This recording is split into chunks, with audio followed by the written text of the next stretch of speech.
We started out on this journey in what we call coffle lines. They were called the coffle lines, the collections of us, the groups of us that were marched across the continent. Most of us came from West Africa, the area of Ghana and that general area. But we were walked across in what was called coffle lines.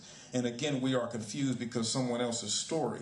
Yes, we were captured in battle. Yes, some of us were kidnapped. Yes, some of us were sold as slaves. And of course, we'll have to deal with that question also because that is a major victim-blaming logic that we have. Well, why are we talking about this? Africans enslaved other Africans. Africans helped Europeans. And in fact, Africans, it ends up with the argument that Africans were wholly responsible. We did this to ourselves. Yeah. Europeans took us off of our own hands to help us, to civilize us. But we're not going there right now. The coffle lines were where we came in. We were kidnapped. We were we were taken as slaves. We were sold by Africans and other Europeans. We were also taken from the campuses of the colleges and the schools that we had on the campus. We had colleges, just like before integration in this country. We had dental schools, we had medical schools, we had law schools here that were black schools. So we were taken off of also the college campuses in West Africa. It wasn't just folks running around trying to dig up some roots. We were taken from all areas. And Europeans, being the systematic people that they are, they were trying to build a nation. They were trying to build a nation, so they needed skilled labor.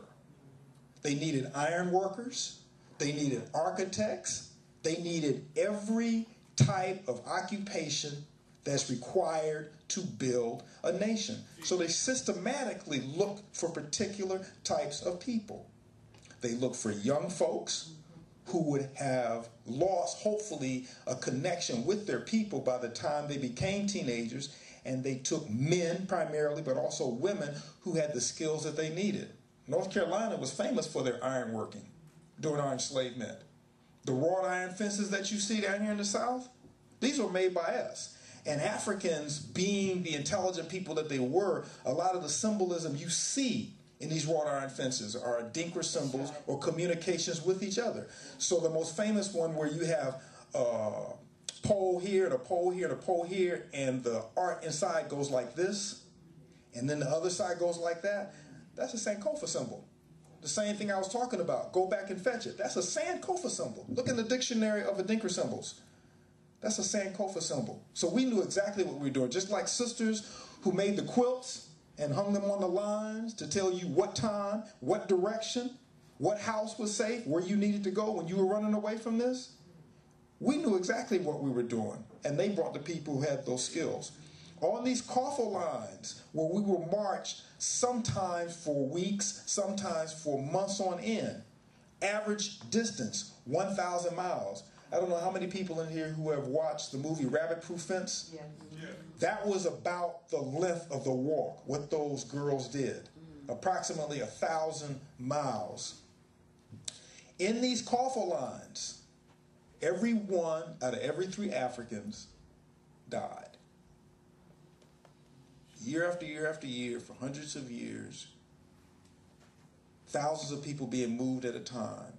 For every 3 of us who marched, 1 died, was murdered, however you want to phrase it. 1 out of every 3 didn't make it. When we talk about the number of us who were killed in the Middle Passage, we have to bear these calculations in mind. They can't be dismissed.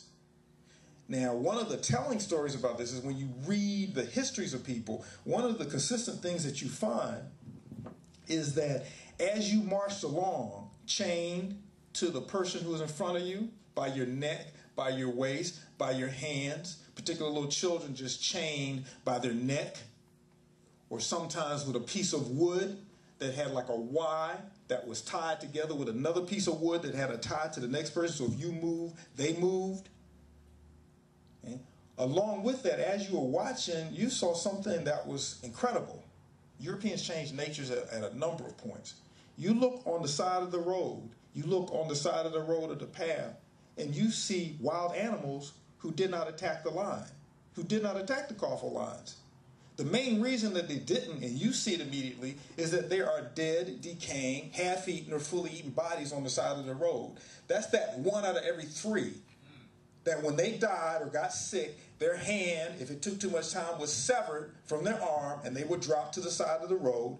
The animals changed their normal hunting behavior because food was plentiful. They didn't have to hunt anymore because plenty of food was there. You got to stop and think about this. You got to use your imagination and imagine. If there are 30 of you in this line, 10 of you are going to be on the side of the road being eaten. 10 of you are not going to make it. There was no rest stops. You were obviously not cared for.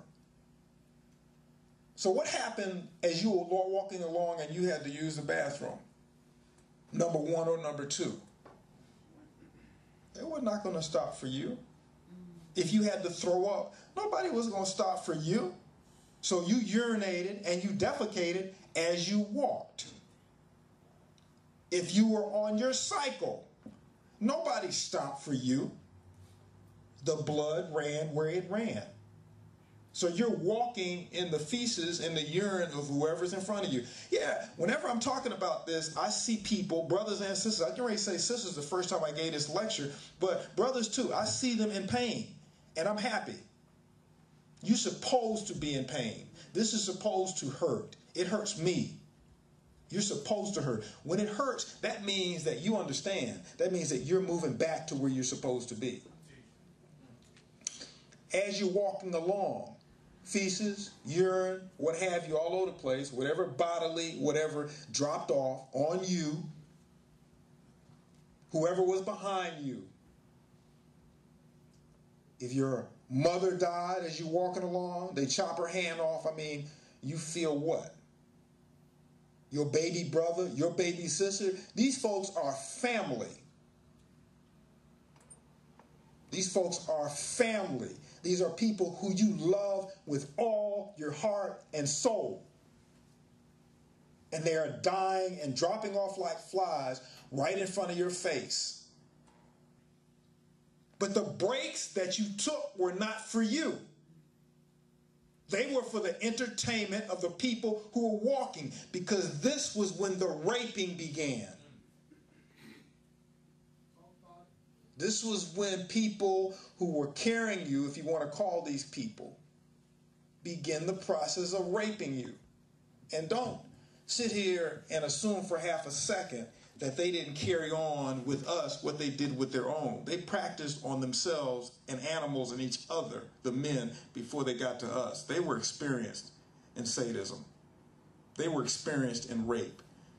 They understood rape as a weapon. European male's penis is the first biological weapon. So you're sitting there, dog-tired, can barely move, and you lift up your head. And you see these freaks dragging your mother off to the bush. Or maybe they just don't care. They do it out in open. She's raped, your daughter's raped, your wife is raped, and then they grab your son.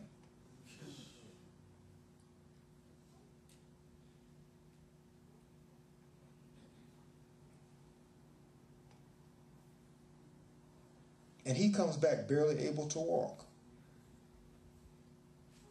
Because we understand, and if you don't understand, then you might want to read My Homosexuality and the Feminization of African Males. You have to understand that Europeans are a homosexual people. And they did not leave that in Europe when they went around the world. Some of us are even lost enough, treasonous enough, to want to sponsor and go on with Europeans trips to these castles for jazz concerts